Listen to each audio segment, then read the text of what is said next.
Halo, Assalamualaikum warahmatullahi wabarakatuh. Perkenalkan, nama kakak, Kak Anissa Nurfaridah. Di sini kakak ditemani oleh Kak Nurjana dan Kak Dalia Susilawati. Nah, hari ini kita akan belajar mengenai Rasul-Rasul Allah. Simak videonya ya. Ada yang tahu gak apa makna Rasul Allah? Nah, Rasul artinya utusan, sedangkan Rasulullah artinya utusan Allah Subhanahu wa Ta'ala, yaitu orang yang menerima wahyu dan berkewajiban menyampaikannya kepada orang lain atau umat manusia. Nah, mengapa Allah mengutus para rasul? Karena untuk memberi kabar gembira dan memberikan peringatan. Kabar gembira tersebut maksudnya untuk menyampaikan janji Allah Subhanahu wa Ta'ala bagi orang yang menaati perintahnya. Siapa saja yang menaati perintah Allah, maka mereka akan diberikan kenikmatan dan kesenangan di dunia maupun di akhirat kelak. Nah, Rasul juga memberikan peringatan, yaitu siapa saja yang ingkar kepada Allah Subhanahu wa Ta'ala dan Rasulnya akan mendapat balasan buruk, yaitu neraka jahanam. Nah, kalian pilih yang mana? Nabi dan Rasul adalah manusia biasa. Mereka itu laki-laki yang dipilih oleh Allah Subhanahu wa Ta'ala untuk menerima wahyu. Nah, Nabi juga hidup seperti manusia kebanyakan, seperti makan, minum, berjalan-jalan, nikah, mempunyai anak, merasa sakit, senang, dan masih banyak lagi. Nah, materi yang berikutnya, tugas dan sifat Rasul-Rasul Allah. Para utusan Allah mempunyai tugas yang sangat berat, yaitu memimpin manusia agar hidup sejahtera dan bahagia di dunia dan di akhirat. Agar tugas itu sukses dan berhasil, mereka diberi sifat-sifat yang istimewa oleh Allah Subhanahu wa Ta'ala. Sifat tersebut lebih dikenal dengan sifat-sifat wajib bagi Rasul, yang artinya sifat yang harus dimiliki oleh seorang Rasul. Lalu apa saja sih sifat Rasul-Rasul Allah itu? Yang pertama ada Rasul itu bersifat sidik, artinya jujur dan benar. Seorang Rasul selalu benar dalam perkataan dan perbuatan. Mustahil jika Rasul berkata dusta ataupun bohong. Yang kedua, Rasul harus amanah, artinya dapat dipercaya. Seorang Rasul mustahil khianat. Rasul wajib menyampaikan amanah Allah Subhanahu wa Ta'ala kepada kaumnya. Semua perkataan, perbuatan, dan tindakan Rasul harus benar dan tidak boleh ingkar janji. Yang ketiga, Rasul bersifat tablik, artinya menyampaikan. Seorang Rasul harus menyampaikan pesan Allah Subhanahu wa Ta'ala kepada umat walaupun terasa sulit atau dianggap membahayakan. Rasul tidak boleh menyembunyikan sesuatu yang telah diberikan Allah Subhanahu wa Ta'ala kepadanya. Yang keempat, Rasul bersifat fatonah, artinya cerdas, pandai, dan bijaksana. Seorang Rasul harus pandai dan cerdas akalnya, memiliki kekuatan berpikir yang tinggi, dan memiliki hati yang bersih atau akal budi yang tinggi. Dengan sifat ini, seorang Rasul dapat menyelesaikan tugas kerasulannya dengan baik. Selanjutnya ada Rasul Ulul Azmi. Apa sih yang dimaksud dengan Rasul Ulul Azmi?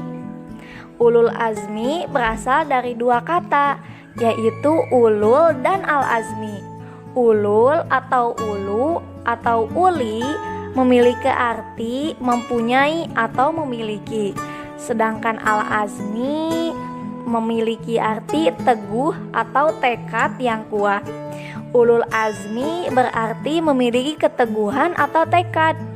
Maka Rasul Ulul Azmi diartikan sebagai Rasul yang memiliki keteguhan atau tekad. Para Rasul Ulul Azmi ini sangat memiliki keteguhan, tekad, ketabahan, dan kesabaran yang sangat kuat, serta teguh dalam menjalankan tugasnya, yaitu menyampaikan ajaran-ajaran yang diperintahkan oleh Allah Subhanahu wa Ta'ala.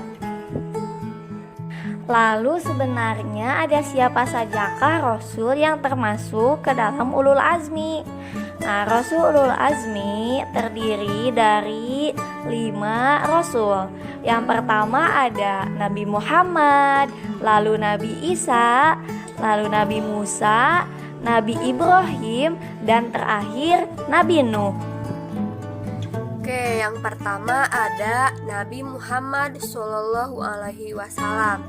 Nah, sejak muda Nabi Muhammad SAW terkenal jujur, tabah, sabar, tanggung jawab, bekerja keras, sehingga Nabi Muhammad SAW diberi julukan Al-Amin yang artinya terpercaya. Setelah Nabi Muhammad SAW diangkat menjadi Rasul, beliau tidak berhenti-hentinya berdakwah, mengajak umat manusia menyembah Allah Subhanahu wa Ta'ala dan meninggalkan kemusyrikan, yaitu penyembahan terhadap berhala. Nah, ketika menyiarkan agama Allah Subhanahu wa Ta'ala, Nabi Muhammad SAW sering dihadang, bahkan diancam akan dibunuh oleh orang-orang kafir Quraisy. Salah satunya adalah Abu Jahal. Nah, Abu Jahal tersebut sering memberikan kejahatan-kejahatan kepada Nabi Muhammad SAW. Tetapi Nabi Muhammad SAW bukanlah sosok manusia pendendam, tetapi cukup menyerahkannya persoalan tersebut kepada Allah Subhanahu wa Ta'ala dan tidak membalas kejahatan Abu Jahal dan kawan-kawannya. Selain jujur dan pemaaf, Nabi Muhammad SAW sangat menyayangi anak yatim. Karena Nabi pernah mengatakan, barang siapa yang memelihara dan mengasuh anak yatim dengan sebaik-baiknya, maka kelak mereka akan masuk surga dan tempatnya berdekatan denganku. Nabi Muhammad SAW merupakan Rasul terakhir. Dialah Nabi dan Rasul penutup. Tidak ada lagi Nabi dan Rasul setelahnya. Nah, dikarenakan Nabi Muhammad SAW sebagai penutup para Nabi, maka sering disebut dengan istilah Hatamul Anbiya, yang artinya penutup atau penghabisan para Nabi dan Rasul. Nah, selanjutnya ada Nabi Isa alaihissalam. Nabi Isa alaihissalam lahir dari seorang perempuan yang bernama Maryam. Uniknya, atas kuasa Allah, Nabi Isa dilahirkan tanpa seorang ayah, yang artinya Siti Maryam tidak pernah menikah terlebih dahulu, lalu bisa mengandung dan melahirkan Nabi Isa alaihissalam. Nah, dari keajaiban kelahiran ini menjadi ujian kepada manusia. Akankah percaya atau tidak kepada kekuasaan Allah Subhanahu wa Ta'ala? Nabi Isa alaihissalam dalam menjalankan dakwahnya sering diancam, bahkan direncanakan akan dibunuh dengan cara disalib. Namun Allah Subhanahu wa Ta'ala menyelamatkan Nabi Isa alaihissalam. Caranya bagaimana? Dengan cara Nabi Isa diangkat ke arsy, ke langit oleh Allah Subhanahu wa Ta'ala. Dan Allah gantikan orang yang akan dibunuh dengan cara disalib itu dengan orang yang rupanya dimiripkan dengan Nabi Isa alaihissalam. Nabi Musa alaihissalam merupakan anak laki-laki dari Imron, yakni keturunan Bani Israel. Nabi Musa alaihissalam hidup pada masa kerajaan Fir'aun yang sangat zalim, yang mengakui dirinya sebagai Tuhan. Bagi siapa saja yang tidak mau menuhankannya, maka orang tersebut akan Fir'aun bunuh. Meskipun begitu, Nabi Musa alaihissalam selalu tetap menyebarkan ajaran Allah Subhanahu wa Ta'ala kepada kaum Bani Israel, seraya berdoa agar diberi kawan yang membantunya, dan pada akhirnya doa Nabi Musa dikabulkan oleh Allah Subhanahu wa Ta'ala, yaitu mengangkat Nabi Harun yang diangkat oleh Allah Subhanahu wa Ta'ala menjadi seorang rasul. Karena pada saat itu Fir'aun marah kepada Nabi Musa karena telah menyebarkan ajaran agama Allah, Maka pasukan Raja Fir'aun mengejar pasukan Nabi Musa untuk dibunuh. Namun ketika sudah sampai di perbatasan dengan lautan, Nabi Musa kebingungan bagaimana cara menyeberangi lautan yang luas tersebut. Sedangkan pasukan Raja Fir'aun sudah semakin mendekat. Lalu Nabi Musa berdoa kepada Allah agar diberi kemudahan.